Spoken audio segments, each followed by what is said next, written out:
संसद के दोनों सदनों में शुक्रवार को आर्थिक सर्वेक्षण पेश किया गया। मुख्य आर्थिक सलाहकार कृष्णमूर्ति सुब्रमण्यम ने डिजिटल तरीके से आर्थिक सर्वेक्षण पेश करते हुए आने वाले सालों के लिए भारत की अर्थव्यवस्था को लेकर कई बड़े दावे किए। शुक्रवार को पेश किए गए आर्थिक सर्वेक्षण को लेकर 10 अहम बातों का जिक्र करें तो आर्थिक सर्वेक्षण के मुताबिक आगामी वित्त वर्ष में भारत की अर्थव्यवस्था तेजी से आगे बढ़ेगी।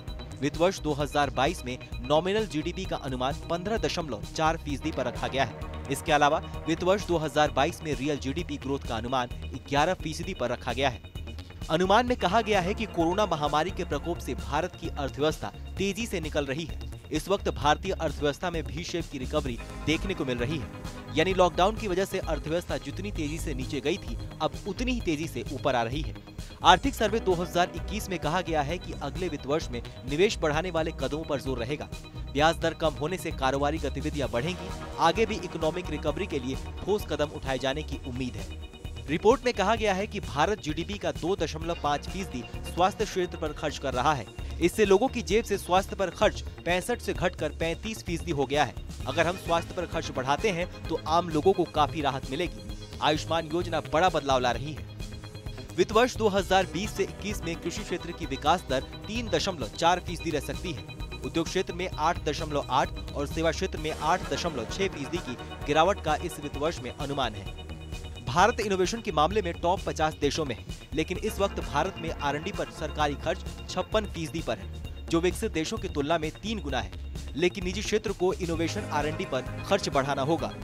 भारत सरकार ने 23 दिसंबर 2020 तक 41,061 स्टार्टअप्स को मान्यता प्रदान की है। देश में 39,000 से अधिक स्टार्टअप्स के माध्यम से 4,70,000 लोगों को रोजगार मिला है।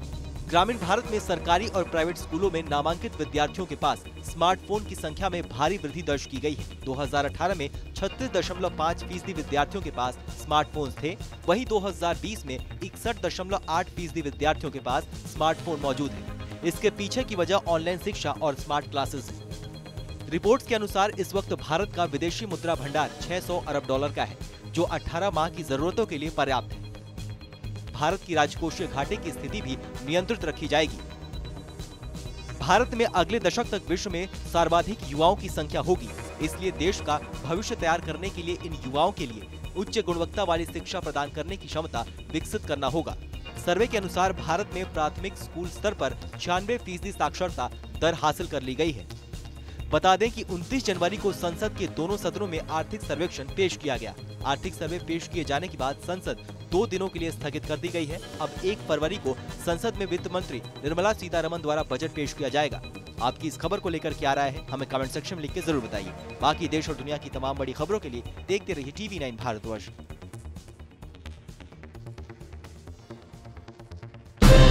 TV9 भारतवर्ष और TV9 बांग्ला प्रस्तुत करते हैं पश्चिम बंगाल चुनाव पर सबसे बड़ा conclave what Bengal thinks today. देखिए 30 जनवरी दिन भर